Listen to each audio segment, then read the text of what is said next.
From Wish TV and the All Indiana Podcast Network, this is the News 8 Daily 8 Podcast, a Wish TV News 8 update. Hi, this is Hannah Mordeau, and this is a special edition of your News 8 Daily and Daybreak Drive-In for Friday, December 5th.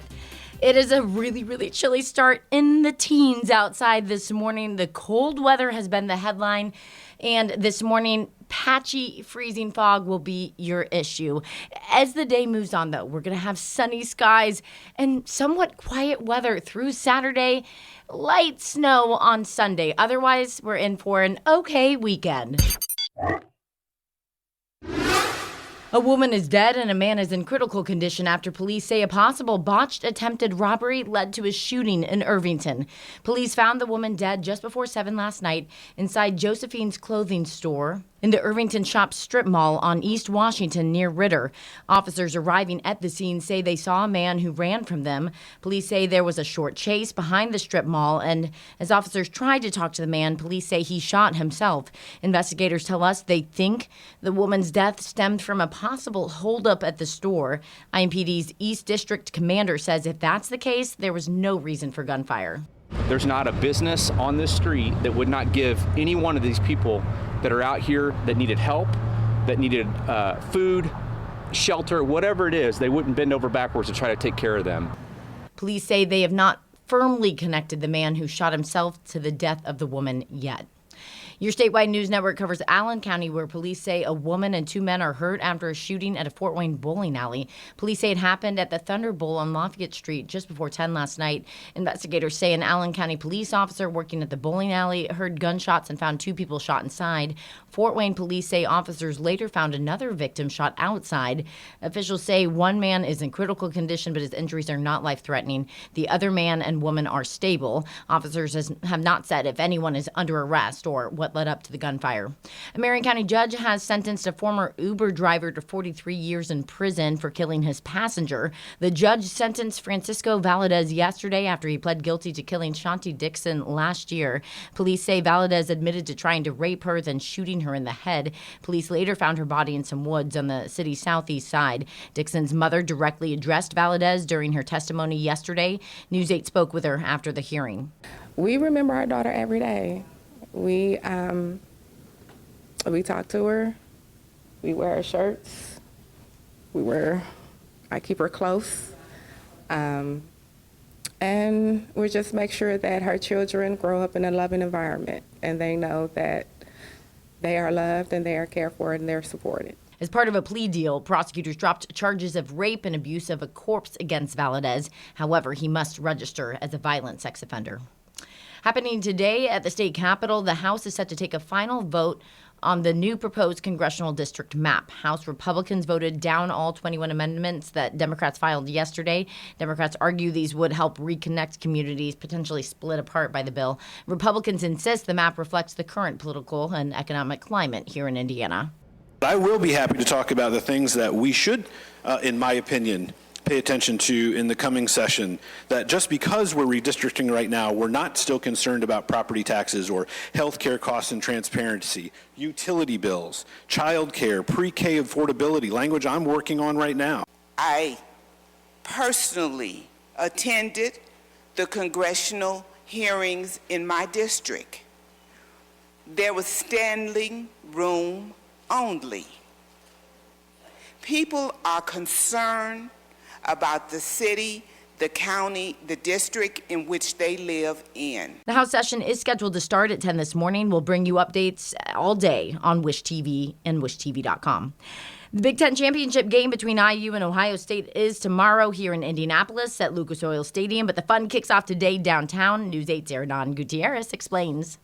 We're by the field goals right now. There's over 200 square feet of fan activities taking over the Indiana Convention Center. And here to tell us a little bit more, we have Sam Reel with the Indiana Sports Corp. And Sam, a little bit of a new look this year. So tell us a little bit about what people can expect this year. Yeah, like you said, it's over 200,000 square feet of activations, game, prizes, food. There's a lot of different companies here as well. And then tomorrow at 3 o'clock, we have the first ever Hermanaki chicken wing eating contest presented by Ale Emporium. That's with Joey Chestnut. So there's a little bit of everything for someone inside FanFest. How many wings do you think you can dog down in like a minute? Oh, man. I don't know that I really want to try, but I mean, I'll go with a solid 4 or 5 in a minute. Yeah. I think I could do like 7 or 8 if I'm being honest. But anyways, a little bit of a new look because of some construction outside. Yeah. Tell us a little bit about how that changes things for some of the fan stuff that normally happens on Saturday. Yeah, so that local flair, Colts, Pacers, any of those activations that you might have seen outside, the eating contest being one of those, we're still having those as a part of the weekend. Mm-hmm. Those have just been moved to inside Fan Fest. So as a part of Fan Fest, you have a new look, you have some new stuff going on in here, and like you said, some of the construction, and we've just adjusted our plans, but want to make sure that the fans get the full experience. All right, Sam, we appreciate the time. We're going to start stretching out to probably maybe not really do that 40-yard dash later this morning. If you're looking to get in, if you have a ticket to Saturday's game, you can get in for free. Otherwise, it's $12 for adults and $6 for kids. Kids 2 and under, get in for free. Everything kicks off today at 3. Reporting downtown, I'm Hernán Gutierrez, Wish TV and WishTV.com. IU is heading into the Big Ten Championship with another big honor. The conference named Fernando Mendoza Offensive Player of the Year and Quarterback of the Year. He is the first Hoosier to win since Antoine Randall L. in 2001. Also yesterday, the Big Ten named IU's Carter Smith as the conference's Offensive Lineman of the Year. When the Hoosiers take on Ohio State for the Big Ten title tomorrow, some fans of high school football will recognize a lot of the players on the field. Our Andrew Chernoff explains. IU football has offensive weapons everywhere you look. And a couple of those weapons grew up right here in the Hoosier State. For our state schools to be able to keep their state kids, that's really great. IU's leading receiver, Omar Cooper Jr., is having the best year of his career with over 800 receiving yards and 11 receiving touchdowns. That's not a surprise to his high school coach, Lawrence North's Pat Mallory. He was making some really good plays in youth league, and then when he got into middle school, and then again his freshman year of high school here, he started making some really good plays. So now we started kind of putting the ball more to his direction once he got to become a sophomore. Of course, the moment that defines Cooper's season was arguably the catch of the year in college football, when he somehow got his foot down on this catch in the final minute at Penn State, giving IU a thrilling win. We've watched him make those plays, and he's made those plays out here for us when he was here. And so for that to happen, we've all seen it, but it's still an insane catch. 9 miles away from Lawrence North sits this place, Fishers High School. The Tigers have also produced a key offensive weapon for the Hoosiers in running back Kobe Martin. Just a tremendous teammate, and he's getting everything that he's worked for. Martin has over 450 yards on the ground and 6 rushing touchdowns. Not a bad season for the redshirt freshman. His high school coach at Fishers, Kurt Funk, saw Martin's talent firsthand when Martin played for the Tigers. He always had great speed, but you can tell like he's even, getting faster. He can run through people too. He just runs through tackles, and he's just hard to bring down, so his vision was really good. So them are just some things that always stand out to me. Now, Fishers and Lawrence North may be competitors on Fridays in the fall, but the two head coaches are on the same side this weekend as they both cheer on the Hoosiers. I root for my players, and, Kobe's one of my former players, so I'll be rooting hard for the Hoosiers. I've got friends on both coaching staffs, but I have players on one staff. So clearly I'm going to root for my guys. It would be special for both coaches to see their guys celebrate a conference championship right here in their backyard. Andrew Chernoff, Wish TV and WishTV.com. We've got you covered all week long ahead of tomorrow's big college football game. Join us for All Access Indy Big Ten Championship tonight at 6:30. You're going to hear from both teams, and we'll break it all down for you. Marian University has withdrawn from the NAIA football playoffs after the school says it discovered that an academically ineligible player appeared in 3 games this season. Statement from Marian's president says that the school self-reported the ineligible player to the NAIA this week. He says the player's course load fell short of the conference requirement that players must maintain full-time student status. Marian was set to play Kaiser University in Florida tomorrow in the quarterfinals. Kaiser will instead advance to the semifinals because of forfeit. The Carmel Kindle Mart is set to reopen at noon today. Organizers closed the popular holiday market yesterday due to the extreme cold, but not everybody was happy about that move. IT Mate's Tim Spears spoke to some vendors who were somewhat upset. It is winter in Indiana, so you are going to be in cold weather no matter what. It's a bit too much winter for this winter wonderland. I wouldn't really want them to close, but I understand why it needs to happen. The snow and ice isn't part of the decor at the Carmel Christkindl Market, just another sign it's too cold to welcome thousands to shop at vendors like the Walking Waffle Company. See, even the locks get cold. Every day at the market is valuable. Shelby Lorch says the Walking Waffle Company makes as much during the 6-week run of the Christkindl Market as she does during the 22 weeks selling at the Carmel Farmers Market. Every day is very valuable, yes, but on the weekdays, if we're going to cancel, I would rather it be a weekday. The Christkindl Market tells News 8 it considers closing anytime the ambient temperature drops below 20, when it can become dangerous for staff and volunteers to spend hours outside. It's also when equipment can stop working. Like the fridge can't even stay at refrigerated temperature. It's getting too cold. And once it gets that cold, the market says guests tend to choose to stay home anyway. Shelby just hopes they'll choose to come out this weekend. Seeing the markets, going ice skating is definitely a good option, even in the cold weather. The Christkindl Market says this is typically its busiest weekend of the season, and it will be open Friday starting at noon. Even though it's cold, it expects temperatures to be above 20 degrees with some sunny weather while the market is open on Friday. Tim Spears for Wish TV and WishTV.com. In Grant County, officials report that phone scammers impersonating deputies have stolen tens of thousands of dollars from local people. News 8's Kat Sandoval reports. Lieutenant Matt Ogden tells me phone scammers impersonate deputies to steal people's money. They've even faked the Grant County Sheriff's Office phone number, so it appears to say Sheriff's Office on the caller ID. Law enforcement is never going to call you and ask you to pay money over the phone or through a payment service like a Bitcoin ATM machine. They will never do that. These scammers rely on high pressure and fear. The Grant County Sheriff's Office says it's seeing more scams. One includes looking up people recently arrested and calling their family members so they can pay to release them. In an exclusive with Wish TV, Ogden shared one of those phone call scams with us. And he can get out? He can get out for $1,000 on house arrest. Correct, sir. All right. Okay. All right. And this is the Delaware or the Grant County Sheriff's Department? Yes, sir. Authorities say thieves usually prefer alternative payments like Bitcoin ATMs or gift cards. Another scam the department warns about is the scammer demanding payment for failing to appear on jury duty. So we recommend slow down, contact your local law enforcement if you're not sure. If they use a phone number that appears to be from local law enforcement, hang up and call local law enforcement. And it's not just happening in Grant County. The Marion County Sheriff's Office also issued an alert on scammers pretending to be law enforcement, and that's happening nationwide. There will be a sense of urgency. They're not going to say, hey, maybe we can talk about this later. Once they get you on the phone or they get you chatting on a text, they don't want you to hang up.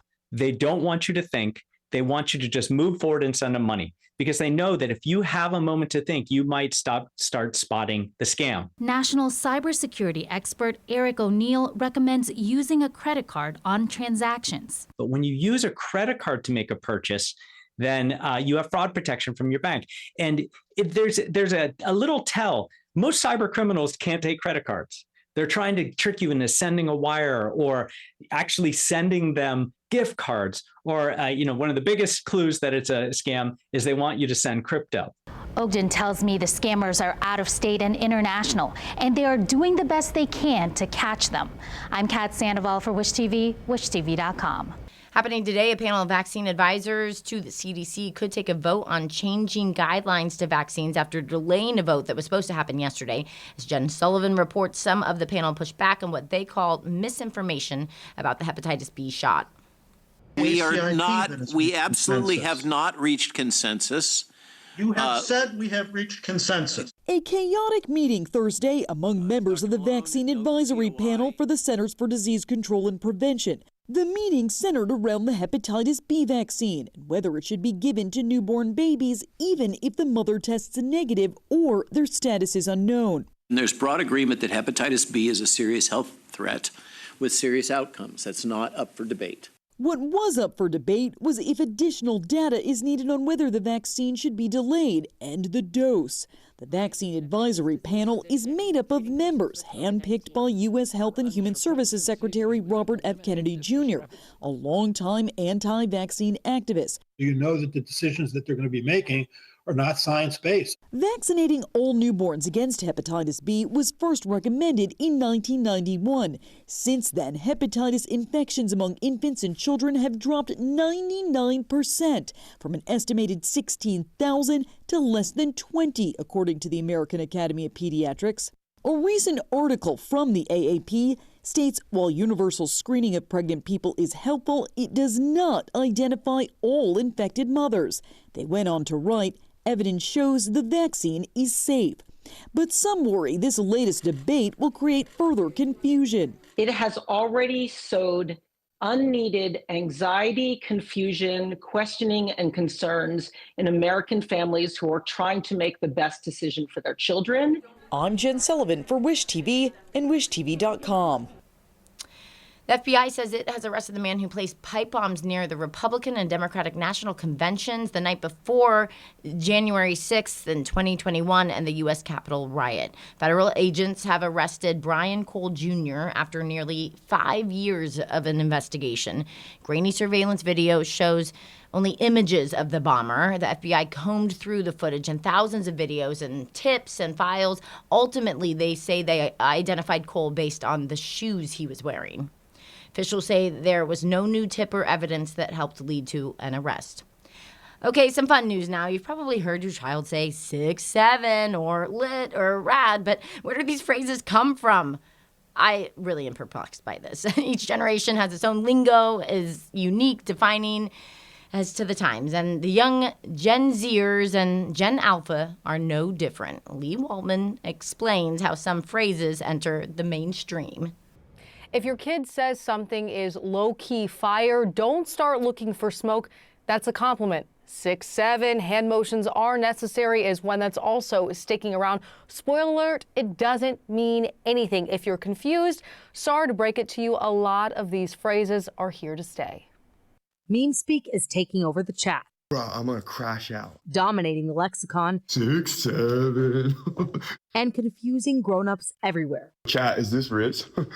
With one clear exception. Mr. Lindsay back to define another word that your kids are using. Middle school teacher Philip Lindsay's TikTok translations have gone viral, much like the word trends he helps to explain. If something goes viral and it's a meme, you can expect to be hearing the kids saying it at some point, and then sometimes they even add meaning to it. The trends can come from anything. 6, 7, for example, is a lyric from a Skrilla song that morphed online after someone made an edit, then another person added a hand motion. Others are renewals of past fads like the word tough, spelled T-U-F-F, to mean cool. If a kid walks in and says that my outfit is low-key tough, boom, I've nailed it, right? It may sound like nonsense, but for kids, linguist Teresa Pratt says it's about finding their voice.